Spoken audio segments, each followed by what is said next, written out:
함께 제가 설교하면서 중간중간 말씀 읽으면서 같이 시편 44편을 생각해 보았으면 좋겠습니다. 성경책은 좀 이렇게 펴주시고요. 시편 44편을 펴주시고 우리 설교 중간중간에 한 절씩 한 절씩 읽으면서 같이 말씀을 나누겠습니다. 시편 42편, 43편, 44편은 어떤 역사적인 배경이 있냐면요. 이 시가 바벨론이 침공할 당시 그 즈음에 쓰여진 시라는 기록이 있습니다. 이스라엘이 좀 힘들었을 때, 지금 국가적 위기 상황에 처했을 때, 지금 하나님의 심판, 한복판에 있었을 때, 고통 가운데 있을 때 이 시가 쓰여졌다라는 그런 학자들의 의견들이 있습니다. 어떻게 보면은 지금 아주 어려운 상태에서 이런 고백을 하나님께 드리고 있는 것입니다. 근데 제가 이 설교를 좀 준비하면서 곰곰이 좀 생각을 해봤는데, 지금 이스라엘 백성들이 말을 안 들어가지고 지금 하나님의 심판을 받고 있는 거잖아요. 그죠? 하나님께서 바벨론을 보내셔가지고 그 전에 아수르도 보내셔가지고 이스라엘과 유다 백성을 지금 심판하시는 거예요. 왜냐하면 이스라엘 백성들이, 유다 백성들이 하나님 앞에 범죄를 했어요. 우상 숭배하고 악행을 저지르고 음란하고 잔인하고, 하나님은 계속적으로 선지자들을 보내셔가지고 그래도 좀 회개할 수 있도록 기회를 여러 번 주셨는데, 근데 그럼에도 불구하고 이스라엘과 유다 백성들이 말을 듣지 않으므로 하나님이 참다 못해 이제 이방 나라들을 통해서 심판을 결정하신 거예요. 그러면 이 모든 어려움이 지금 누구 때문에 나타난 거죠? 이스라엘 백성들의 죄악 때문에 나타난 거예요. 그러니까 지도자부터 시작해서 모든 백성에 이르기까지 다 주님을 향해 등을 돌렸고요. 하나님 마음을 아프게 했어요. 하다못해 하나님을 예배해야 되는 성전에서 우상을 숭배하고, 하다못해 말씀으로 백성들을 잘 인도해야 되는 영적 지도자들이 타락을 했고, 그죠? 그런 상황 속에 지금 이 시편의 고백들이 올려지고 있는 건데요. 제가 생각해 봤는데, 이런 절체절명의 위기 속에서도 이런 시편의 고백들을 할 수 있었던 사람들이 남아 있었던 거예요. 그죠? 지금 대부분이 타락을 했고 대부분이 하나님을 배신했는데, 근데 그럼에도 불구하고 소수의 남은 자들이 지금 이런 시편의 고백들을 하나님께 올려드리고 있는 거예요. 아멘. 이게 소망입니다. 그러니까 지금 시편을 고백하는 이 고라자손의 이 백성들은 그런 어두운 시대에, 그런 죄악된 시대에 그래도 하나님을 향해 마음을 지켰던, 그래도 그들의 신앙을 지켰던, 그래도 하나님을 향해 예배하고 하나님을 소망하고 하나님을 바라봤던, 어떻게 보면은 남아있는 자들이었어요. 깨어있는 소수. 저는 이 설교를 준비하면서 우리가 바로 그런 사람 되었으면 좋겠다라는 소망이 생겼습니다. 아멘. 어떻게 보면 요즘 이 시대도, 이 현대 기독교도 너무나 많은 타락이 있고 또 세상이 어둡고 하나님을 향해 등을 돌리고 있는 그런 현실 속에서 저는 저와 여러분이, 저의 공동체가 이 고라자손의 이 시대의 이 사람들처럼 하나님을 향하여 깨어있는 그런 남아있는 자들이 되었으면 좋겠어요. 다 주님을 향해 등을 돌려도 우리는 하나님을 바라보겠습니다. 다 죄악 가운데 빠져도 우리는 거룩한 몸부림을 치면서 하나님을 섬기겠습니다. 저는 우리가 그런 소수가 되시기를 축복합니다. 그런 소수가 남아있다라는 것은 그래도 소망이 있다라는 거예요. 이런 소수가 있다라는 것은 그래도 가능성이 있다라는 거잖아요. 저는 우리가 정말 깨어 있어서 그렇게 하나님께 이런 시편의 고백을 올려드릴 수 있는 그런 크리스천 되었으면 좋겠어요. 그래서 제가 오늘 말씀을 좀 같이 공부하면서 우리가 이런 관점으로 좀 묵상을 했으면 좋겠는데요. 가만히 한 절 한 절 읽어보면 지금 이 고라자손의 백성들이 하나님께 남은 자들로서 그 어려운 상황 속에서 지금 중보 기도를 하고 있는 거예요. 그래서 어떻게 보면 이 말씀들은 시인의 중보기도라고 볼 수가 있습니다. 오늘은 그런 관점으로 말씀을 좀 하나하나 같이 보겠습니다. 어떻게 중보기도를 해야 될까요? 특히 저희 교회가 이제 이번 주부터 본격적으로 중보기도 사역이 시작됐어요. 감사한 것은 저희 교회 한 20여 분 정도가 주중에 나와가지고 매일매일 기도를 하고 있거든요. 그렇다면 우리가 어떻게 하는 것이 참된 중보기도인가? 오늘 말씀을 통해서 이 고라자손의 관점으로 한번 생각해 봤으면 좋겠습니다. 첫 번째는 중보기도는요, 과거를 회상하며 하나님의 은혜를 고백하면서 시작합니다. 시편 44편은 그렇게 기도가 시작돼요. 우리 1절부터 3절, 시편 44편 1절부터 3절 한번 같이 읽었으면 좋겠습니다. 하나님이여, 주께서 우리 조상들의 날 곧 옛날에 행하신 일을 그들이 우리에게 일러주매 우리가 우리 귀로 들었나이다. 주께서 주의 손으로 뭇 백성을 내쫓으시고 우리 조상들을 이 땅에 뿌리박게 하시며 주께서 다른 민족들은 고달프게 하시고 우리 조상들은 번성하게 하셨나이다. 그들이 자기 칼로 땅을 얻어 차지함이 아니요 그들이 팔에 그들을 구원함도 아니라 오직 주의 오른손과 주의 팔과 주의 얼굴의 빛으로 하셨으니 주께서 그들을 기뻐하신 까닭이니이다. 아멘. 중보기도를 어떻게 했냐면 이들이 가장 먼저 과거를 회상하면서 하나님이 행하신 일들을 고백하며 시작을 해요. 참 제가 볼 때 지혜로운 시작입니다. 주님, 우리가 소문을 들었습니다. 사실 이 시대 사람들은 과거에 하나님이 역사한 것을 본 적은 없어요. 근데 이렇게 고백하지, 우리가 다 들었습니다. 주님, 과거에 하나님이 어떻게 이스라엘 백성들을 출애굽 시키셨고 또 어떻게 승리하게 하셨고 또 어떻게 가나안 족속들을 다 물리치셨고 또 어떻게 정착하게 하셨는지 우리가 이미 익히 들어서 다 압니다. 주님, 그 주님을 우리가 고백하며 찬양합니다. 이렇게 시작합니다. 여러분, 저희가 중보기도자로 이 땅의 소수의 남은 자로 하나님께 나아가는 자들로서 과거에 하나님이 행하신 일들을 기억하는 것이 되게 중요합니다. 저는 저와 여러분이 과거에 하나님이 우리 인생에 또 우리 대한민국을 바라볼 때 우리 대한민국 땅에 행하셨던 그 놀라운 은혜를 우리가 잊지 않았으면 좋겠어요. 예수님 믿는 사람들은 역사의식이 있어야 됩니다. 특히 한국사, 세계사 이런 것도 포함되겠지만 하나님이 어떻게 역사하셨는지, 하나님이 어떻게 이끄셨는지, 작게 보면 하나님이 우리 가정을 어떻게 이끄셨는지, 하나님이 우리 공동체를 어떻게 이끄셨는지, 하나님이 우리 조국을 어떻게 이끄셨는지, 하나님이 홍콩을 어떻게 인도하셨는지, 하나님이 전 세계를 어떻게 이끌어 오셨는지, 하나님의 흔적들에 대한 이 역사적 지식이 있어야 됩니다. 저는 우리가 그런 것들을 소홀히 여기지 않았으면 좋겠어요. 가끔 보면 이 과거 일에 대해서 우리가 너무나 가볍게 여길 때가 있어요.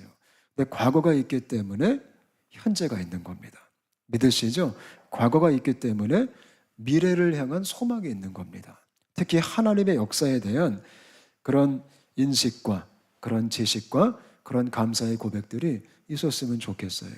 제가 이 설교를 준비하면서 대한민국의 관점을 좀 생각해 봤어요. 우리나라가 기독교가 역사가 깊지가 않아요. 그리 오래되지 않았잖아요. 그러나 하나님의 놀라운 역사들이 있잖아요. 우리가 잘 아는 1907년 평양 대부흥. 복음이 들어온 지 얼마 안 됐지만 정말 주님께서 얼마나 큰 은혜를 주셨어요. 엄청 힘들었잖아요. 일제시대 또 6.25 시대 얼마나 힘들었어요. 그럼에도 불구하고 하나님이 한국교회를 살려주셨어요. 대한민국을 회복해 주셨어요. 그거를 우리가 잊으면 안 됩니다. 우리가 요즘 중보기도자로서 우리 조국을 위해 기도해야 되잖아요. 우리가 이들처럼 기도했으면 좋겠어요. 주님, 과거에 우리나라 땅 가운데 이렇게 역사하지 않으셨습니까? 그걸 우리가 익히 들어서 다 알고 있습니다. 주님, 어떻게 주님이 평양 대부흥을 이끄셨는지, 어떻게 회개 운동을 이끄셨는지, 어떻게 일제시대를 극복하게 하셨는지, 어떻게 6.25를 이기게 하셨는지, 어떻게 70년대를 극복하게 하셨는지, 74 엑스포 그 사건을 통해 어떻게 교회를 일으키셨는지, 또 80년대 어떻게 청년 부흥이 일어났는지 우리가 정말 과거를 회상하며 기도할 수 있게 되시기를 바랍니다. 주님 그렇게 하셨지 않습니까? 할렐루야. 세계적으로도 마찬가지죠. 어떻게 복음이 행진이 됐는지, 어떻게 우리나라가 복음을 듣게 됐는지, 어떻게 홍콩 땅 속에 교회가 세워졌는지. 그래서 이 기독교인들은요, 이 교회사, 선교사, 이 역사를 향한 공부를 하는 것도 굉장히 중요합니다. 그래야지 우리가 기도할 때 더 구체적으로 하나님 마음을 움직이면서 기도할 수 있는 거예요. 그래서 고라의 자손들이 지금 그렇게 고백하며 그렇게 회상하며 기도하고 있는 겁니다. 그래야지 소망이 생기는 겁니다. 할렐루야. 여러분의 가정 안에는 어떤 하나님의 흔적들이 있으십니까? 여러분 집안은 어떻게 예수를 믿게 되셨습니까? 어떻게 복음이 우리 가정 안에 들어왔습니까? 그거를 우리가 그냥 외면하지 않았으면 좋겠어요. 아멘. 그거를 기억하는 사람들이 하나님께 온전히 중보기도 할 수 있는 거예요. 아멘. 그래서 첫 번째는 과거를 회상하며 하나님의 은혜를 고백합니다. 이게 첫 번째 중보기도의 아주 중요한 원리요 원칙입니다. 두 번째는요, 4절부터 8절 우리 한번 같이 읽어볼까요? 시작. 하나님이여 주는 나의 왕이시니 야곱에게 구원을 베푸소서. 우리가 주를 의지하여 우리 대적을 누르고 우리를 치러 일어나는 자를 주의 이름으로 밟으리이다. 나는 내 활을 의지하지 아니할 것이라 내 칼이 나를 구원하지 못하리이다. 오직 주께서 우리를 원수들에게서 구원하시고 우리를 미워하는 자로 수치를 당하게 하셨나이다. 우리가 종일 하나님을 자랑하였나이다. 우리는 하나님의 이름에 영원히 감사하리이다. 셀라. 아멘. 두 번째로는요, 첫 번째는 과거를 회상하며 하나님의 은혜를 고백하고요, 두 번째로 중보기도자들은 자신들의 신앙 고백을 하며 결단을 합니다. 이게 중보기도자들의 굉장히 중요한 중심적 마음이 돼야 돼요.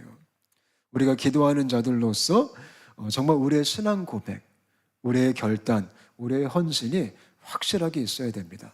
지금 고라 자손들이 국가를 위해 기도하면서 자기들의 신앙 고백을 하는 거예요. 뭐라고 고백하죠? 하나님은 나의 왕이십니다. 이렇게 말합니다.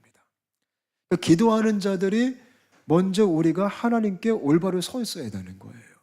여러분, 중보기도의 사역은 하나님께 온전히 서 있는 자들이 감당할 수 있는 거예요.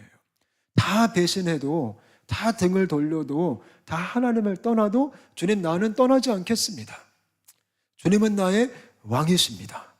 우리가 그런 진실한 고백을 할 수 있는 크리스천 됐으면 좋겠어요.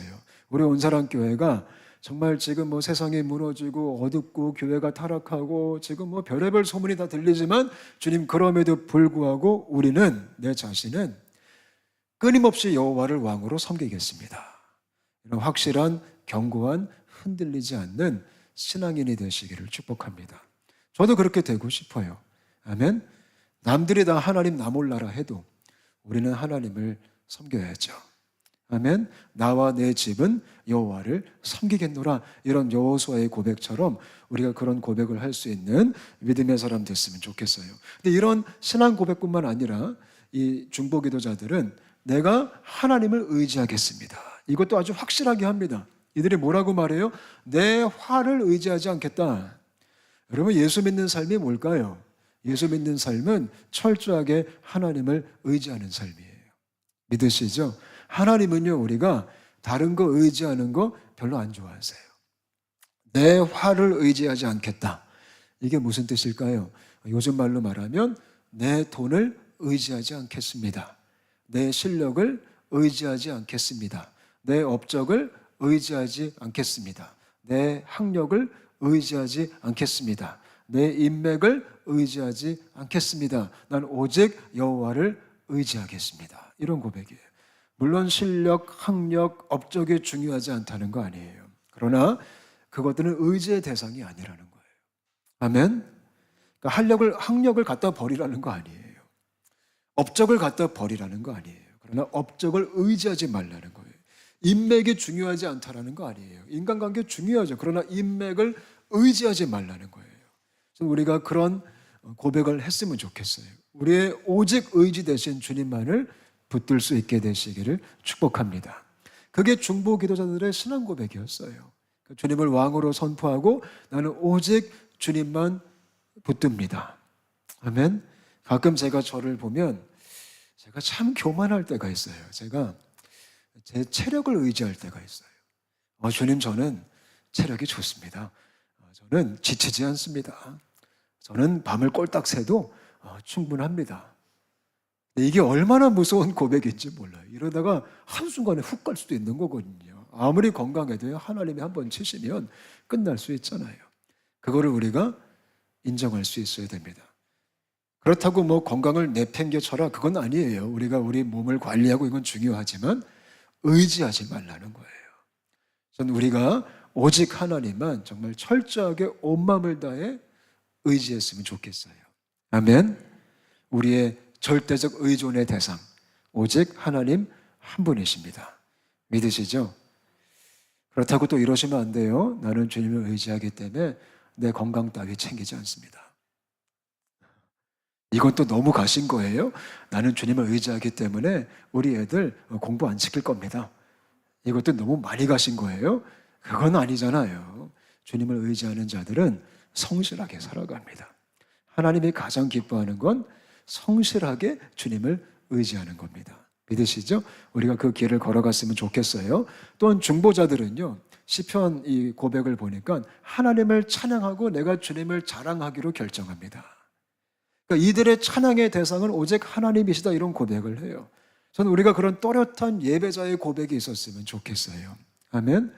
여러분, 하나님은요, 우리 모두가 예배자가 되기를 원하세요. 우리가 고라 자손처럼 이 힘든 상황 속에 중보자로 세워지기 위해서는, 남은 자가 되기 위해서는 주님을 예배하는 사람이 되어야 돼요. 내가 온종일 주님을 자랑하리이다. 여러분의 가장 큰 자랑거리가 뭐세요? 하나님이 되시기를 바랍니다.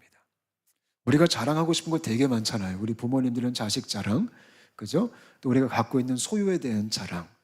근데 우리의 가장 첫 번째 우선순위의 큰 자랑거리가 예수 그리스도였으면 좋겠어요. 아멘. 그러니까 내가 입을 열면 하나님을 자랑했으면 좋겠어요. 그게 주님을 향한다면 예배고, 그게 사람들을 향한다면 전도예요. 그러니까 전도라는 것도 찬양이에요. 내가 사람들 앞에서 하나님을 자랑할 거다. 그래서 우리가 정말 떳떳하게 담대하게 예수님을 자랑했으면 좋겠습니다. 사도 바울이 이런 고백하죠. 나는 십자가 외에는 결코 자랑할 것이 있다 없다? 없다, 이렇게 말해요. 그게 크리스천이에요. 저도 그런 사람 되고 싶어요. 가만 보면 저도 은근히 자랑거리가 많아요. 하나님 외에. 근데 사실 그런 것들이 영원해요? 영원하지 않아요? 영원하지 않아요. 영원한 것은 복음밖에 없고 하나님의 말씀이 영원하잖아요. 풀은 다 시들고 꽃도 시들지만 주의 말씀은 영원합니다. 믿으시죠? 우리가 유일하게 그렇게 주님을 찬양하고 예배하고 높이는 그런 신앙 고백이 담겨있는 크리스천 되시기를 바랍니다. 그러니까 중보기도자는 첫 번째, 과거를 회상하고 하나님의 은혜에 감사하며 고백을 하고요. 두 번째는 확실한 신앙 고백을 통해 주님을 섬기기로 결정하는 사람들입니다. 여기까지 이해되셨죠? 우리가 그런 중보자가 되었으면 좋겠어요. 우리 온사랑교회가 그런 남아있는 소수가 되었으면 좋겠어요. 이런 어두운 시대에도 이 소수 때문에 하나님이 이스라엘을 살리신 거예요. 이 소수 때문에 그 언약을 기억하신 거예요. 가만 보면 하나님의 역사는요, 다수가 이끌지 않아요. 하나님의 역사는 소수가 이끌어요. 우리가 그런 소수가 정말 됐으면 좋겠어요. 할렐루야. 요건 좀 욕심을 가지셨으면 좋겠어요. 주님, 뭐 다른 소수가 하겠죠. 이렇게 너그럽게 또 양보하지 마시고 주님, 그 소수가 바로 내가 되게 하여 주옵소서. 그런 열정이 있으셨으면 좋겠습니다. 자, 세 번째, 이런 소수의 중보자들은요, 오늘 말씀이 좀 길어가지고 조금 띄엄띄엄 읽을게요. 우리 9절부터 17절까지, 이번에 조금 길지만 한번 같이 봉독하겠습니다. 시작. 그러나 이제는 주께서 우리를 버려 욕을 당하게 하시고 우리 군대와 함께 나아가지 아니하시나이다. 주께서 우리를 대적들에게서 돌아서게 하시니 우리를 미워하는 자가 자기를 위하여 탈취하였나이다. 주께서 우리를 잡아먹힐 양처럼 그들에게 넘겨주시고 여러 민족 중에 우리를 흩으셨나이다. 주께서 주의 백성을 헐값으로 파시며 그들을 판값으로 이익을 얻지 못하셨나이다. 주께서 우리로 하여금 이웃에게 욕을 당하게 하시니 그들이 우리를 둘러싸고 조소하고 조롱하나이다. 주께서 우리를 못 백성 중에 이야기거리가 되게 하시며 민족 중에서 머리 흔들림을 당하게 하셨나이다. 나의 능력이 종일 내 앞에 있으며 수치가 내 얼굴을 덮었으니 나를 비방하고 욕하는 소리 때문이요 나의 원수와 나의 복수자 때문이니이다. 이 모든 일이 우리에게 임하였으나 우리가 주를 잊지 아니하며 주의 언약을 어기지 아니하였나이다. 아멘. 세 번째로 과거에 대한 감사를 드리고 그 다음에 신앙 고백을 한 다음에 이 고라 자손 중보 기도자들이 거룩한 하소연을 하기 시작합니다. 거룩한 하소연. 이것도 아주 중요한 겁니다. 우리가 기도자로서 하나님 앞에서 때로는 정말 하소연할 때가 필요해요. 근데 그냥 아이고 내 팔자야 이런 하소연 말고요. 이 거룩한 하소연. 지금 이 중보자들이 뭐라고 말하죠? 하나님, 그렇게 우리가 신앙 고백을 다 끝낸 다음에 그러나 주님 지금 우리가 너무 힘듭니다. 이 현실을 보십시오. 이방인들이 쳐들어왔습니다. 우리 물건을 지금 탈취해 가고 있습니다. 우리가 지금 여러 나라의 조롱거리가 됐습니다. 우리가 이야기거리가 됐습니다. 우리가 지금 망해가고 있습니다. 이 현실에 대한, 현재 상황에 대한 하나님께 고백을 하기 시작합니다. 그걸 그대로 말하기 시작합니다. 이게 뭐죠? 현 상황을 정확하게 파악하고 있는 거예요. 우리가 온전한 기도자가 되기 위해서는 현재 상황에 대한 확실한 정보를 가지고 주 앞에 고백을 할 수 있어야 됩니다. 그게 기도자의 자세예요. 그래서 우리가 옆방에서 중보기도 하실 때도 최대한 우리가 기도 제목들을 보면서 우리가 좀 정보를 읽으면서 기도하는 거잖아요. 지금 얼만큼 힘든지, 지금 얼만큼 어두운지, 지금 얼만큼 아픈지, 지금 얼만큼 절망스러운지 그거를 낱낱이 하나님께 고백하는 거예요. 여러분 때로는 기도할 때 우리가 우리 상황에 대해서 좀 구체적으로 기도하는 게 되게 중요해요. 물론 하나님이 구체적으로 기도 안 하셔도 우리가 안 해도 알까요? 모를까요? 다 아시죠? 근데 구체적으로 기도해야 되는 필요성이 왜 있을까요? 우리가 구체적으로 낱낱이 기도하면 우리한테 유익해요. 왜냐면 우리가 알거든요. 하나님이 정말 이렇게 응답하셨구나. 이렇게 역사하셨구나. 그래서 구체적인 기도는 사실 우리로 하여금 하나님의 영광을 더 구체적으로 보게 하는 축복이에요. 그래서 시인이 그렇게 기도하는 거예요. 너무나 낱낱이 주께서 이렇게 하셨습니다. 이렇게 우리가 지금 많이 힘듭니다, 하나님. 그 고백을 저와 여러분이 할 수 있게 되시기를 바랍니다. 우리가 대한민국을 바라볼 때 요즘 얼마나 힘들어요. 정치적으로, 경제적으로, 교육적으로 우리 다음 세대가 얼마나 힘들어요. 교회적으로 얼마나 어두워요. 지금 한국 교회가 땅에 짓밟히고 있어요. 저는 이 시편 44편을 묵상하면서 사실 한국이 되게 많이 생각이 났어요. 제가 한국 교회가 이야기거리가 됐어요. 제가 최근에 페이스북에서 어떤 통계를 봤냐면 좀 기가 막힌 통계를 봤는데 요즘 젊은 MZ 세대들에게 이제 설문조사 했어요. 자기의 배우자가 어떤 종교를 갖고 있으면 나는 결혼을 하지 않겠다. 그 종교가 기독교, 불교, 천주교를 갖고 이제 설문조사 했는데 만약에 내 결혼 상대자가 이 종교가 있으면 난 결혼하지 않는다. 95%가 기독교입니다. 95%가 기독교. 내가 지금 사귀는 남자가, 내가 지금 사귀는 여자가 기독교인이면 결혼 안 한다. 그게 지금 한국의 기독교의 모습입니다. 이야기거리가 되고 조롱거리가 되고 땅에 짓밟히고 있어요. 하나님의 이름이 예수의 이름이. 참 심각합니다. 교회가 여러 사람들의 그냥 이 대화 속에서 조롱거리가 됐습니다. 물론 우리의 잘못이 커요. 제가 볼 때 제가 한국교회가 어떻게 보면 지금 하나님의 그런 진노하심 속에 하나님의 심판하심 속에 있을 수도 있어요. 너무나 많은 지도자들이 타락을 하고 하다못해 교단의 총회장 이런 분들이 지난 몇 달 전에도 아주 큰 사건이 있었어요. 가장 큰 교단 중에 한 교단 총회장님이 큰 실수를 도덕적으로 하셨어요. 근데 그럼에도 불구하고 그 명예와 그 권력 때문에 그 자리를 내려놓지 못해요. 자기는 내려오지 않겠대요. 그렇게 뻔뻔스럽고 교만하고 악해요. 얼마나 부끄러운지 몰라요. 그거를 지금 시인처럼 우리가 고백을 해야 돼요. 하나님, 지금 우리가 이런 모양입니다. 이렇게 아픕니다. 이렇게 타락했습니다. 이렇게 어둡습니다. 이렇게 망가졌습니다. 이것이 우리의 지금 현재 상황입니다. 주님, 우리 가정이 이렇게 힘듭니다. 우리 자녀가 지금 이렇게 예수님께로부터 등을 돌렸습니다. 내 아들이, 내 딸이 지금 마음이 강팍합니다. 하나님, 지금 홍콩 교회가 무너졌습니다. 하나님, 지금 정치적으로 홍콩이 위기 속에 있습니다. 교회들이 압박을 받고 있습니다. 이렇게 현 상황에 대한 진솔한 고백과 절규 섞인 기도, 이게 고라 자손의 기도였습니다. 이런 바벨론의 침공의 현실 속에서 우리가 그런 중보자가 되시기를 바랍니다. 아멘. 하나님이 우리가 이렇게 고백하며 나아갈 때 움직이시기 시작하는 겁니다. 믿으시죠? 간절함이 있었으면 좋겠어요. 우리 마음에 무거움이 있었으면 좋겠어요. 우리가 이들의 절규에 동참했으면 좋겠어요. 남의 얘기가 아니라, 나와 상관이 없는 얘기가 아니라 우리 가정의 문제, 내 개인의 문제, 우리 일터의 문제, 우리 환경의 문제, 우리 이웃의 문제, 우리 국가의 문제, 교회의 문제를 가지고 우리가 주 앞에 낱낱이 고하면서 나아가는 그런 크리스천 되었으면 좋겠습니다. 이들이 있어야지 소망이 있는 겁니다. 믿으시죠?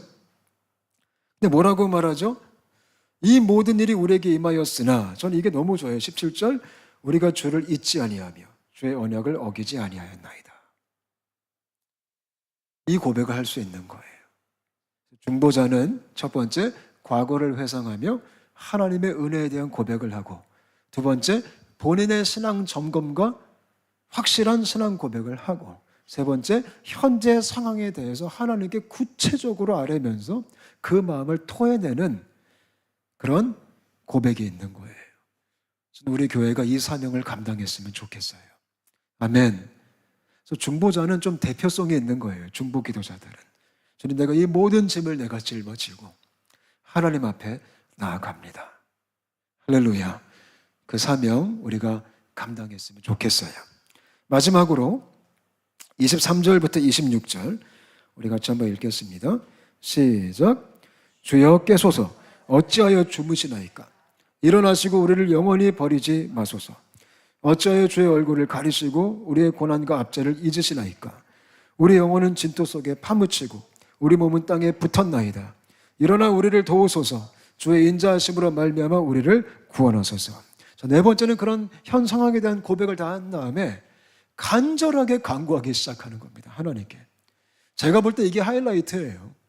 과거를 회상하고 감사하고 자기 신앙 고백을 하고 현 상황에 대해서 낱낱이 고백한 다음에 하나님, 그러니까 좀 깨어나소서. 여러분, 정말 하나님이 지금 주무실까요? 주무시진 않아요. 그죠? 왜냐면 우리 하나님은 졸지도 아니하시고 주무시지도 않잖아요. 근데 이렇게 과격한 표현을 하면서 하나님 좀 제발 일어나셔서 이제는 좀 역사하여 주옵소서. 아멘. 이런 간절함이 우리 가운데 있게 되시기를 축복합니다. 여러분, 얼마나 간절하세요? 저는 이 시편 44편을 읽어보면서 이 시인의 간절함이 좀 느껴졌어요. 그리고 제 자신을 점검해 봤어요. 나는 이런 간절함이 있을까? 지금 제가 볼 때 이들은 목숨을 걸고 기도하는 거예요.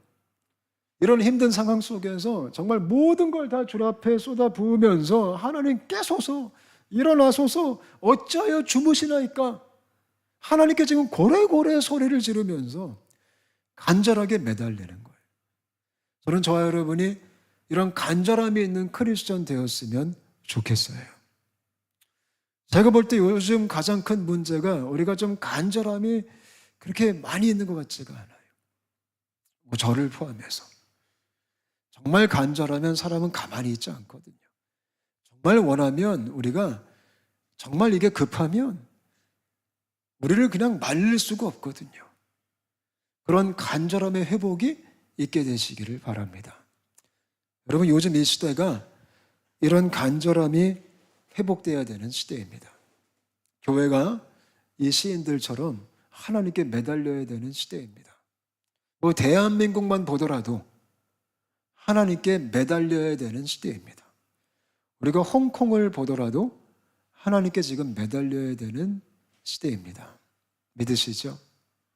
우리 자신을 보더라도 우리가 하나님께 매달려야 되는 시기입니다. 뭐 그냥 될 대로 되라, 언젠간 되겠지. 여러분, 이런 시인들의 간절함이 있었기 때문에 하나님이 그 언약에 있어서 정말 성실하게 역사하신 겁니다. 믿으시죠? 물론 우리의 어떠함이 하나님의 어떤 역사를 결정하지는 않아요. 그러나 하나님은 그래도 이런 간절함을 통해 일하기를 기뻐하십니다. 믿으시죠? 왜냐하면 하나님이 우리와 함께 코워킹을 하기 원하세요. 그 영광을 공유하기를 원하시거든요. 우리 안에 이런 뜨거움이 다시 살아났으면 좋겠습니다. 지금 홍콩을 딱 바라보면 막 불타야 돼요. 우리가 한국을 생각하면 이 마음이 간절해져야 돼요. 아프면서. 여러분의 가정, 우리 자녀들을 바라볼 때 우리 마음이 간절해야 돼요. 다음 세대를 바라볼 때 우리 마음이 뜨거워져야 돼요. 그런 열정의 소유자, 이런 시인의 고백들이 우리의 고백이 되어지는 그런 참된 중보자가 되시기를 축복합니다. 하나님밖에는 답이 없습니다. 그 고백을 지금 하는 겁니다, 시인들이. 주님 없이는 안 됩니다. 하나님 불쌍히 여겨 주옵소서. 여호와여 일어나소서. 여호와여 깨어나소서. 아멘. 그런 마음으로 주께 나아가는 저와 여러분 되었으면 좋겠습니다. 우리 같이 한번 기도하겠습니다.